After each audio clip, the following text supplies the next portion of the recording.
All right, now I'm here with Jane Shasky at Surtex in 2010, and she's going to share with us a little bit about her art licensing adventure. Hi, Tara. Thank you. Hi, thank you for letting me film you. It's fun. It's fun. So I'm wondering, do you remember how you found out about art licensing? It was through a friend, and it was really, really gradual, and I hadn't done painting for years and years. My background is in illustration and advertising and graphic design and calligraphy, and doing it for a very long time, and had gotten to the point where I was mainly doing map illustrations for magazines and books and things like that.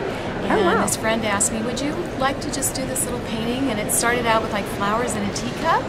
So I started doing these little paintings, and then that kind of fizzled out, and I thought, you know, I'm just going to keep doing this. This is really fun.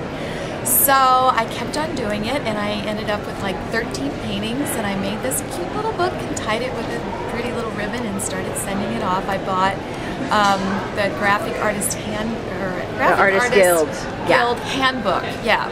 So I had companies, and I sent a bunch of them off, and was getting replies. Sorry.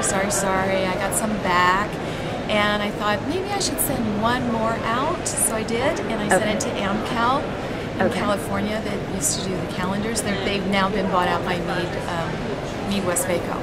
So I sent it to them on a Thursday, and a few days later I get a phone call, and I'm at my daughter's horse barn, and I get this message, and I think I literally screamed out loud. She opened it and called me immediately, and I was in shock. And they asked me to come down to meet with them, which was like really, really cool. So I flew down there. I was at SeaTac Airport when the big earthquake happened, so I had to reschedule the trip. And I went down there, and it was so cool. And they immediately signed me to do a line of greeting cards.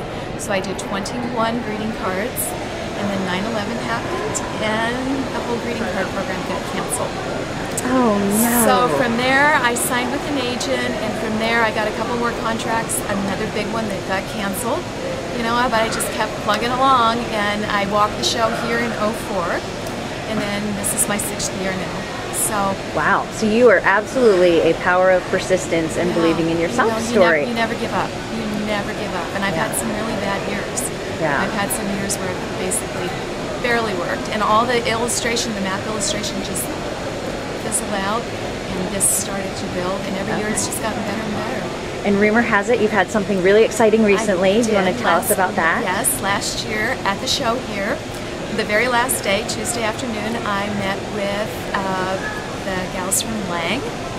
And the following month I signed with them to do 2 new calendars, and one is called Herb Garden, and the other one is Birds in the Garden. So that was like last minute, so I had to produce 2 calendars in by October, which was crazy. And then go right into doing 2012 calendars. So I've already turned in my 2012 bird calendar, and now working on finishing up the herb calendar. And from the herbs that I submitted, they did an entire collection with kitchen products, and it's their #1 best-selling collection. So it's really, really exciting. That's very exciting. Very exciting. Well, thank you so much for sharing your art licensing story. And where can people find you online? JaneShasky.com. Okay, thanks so much. Thank you.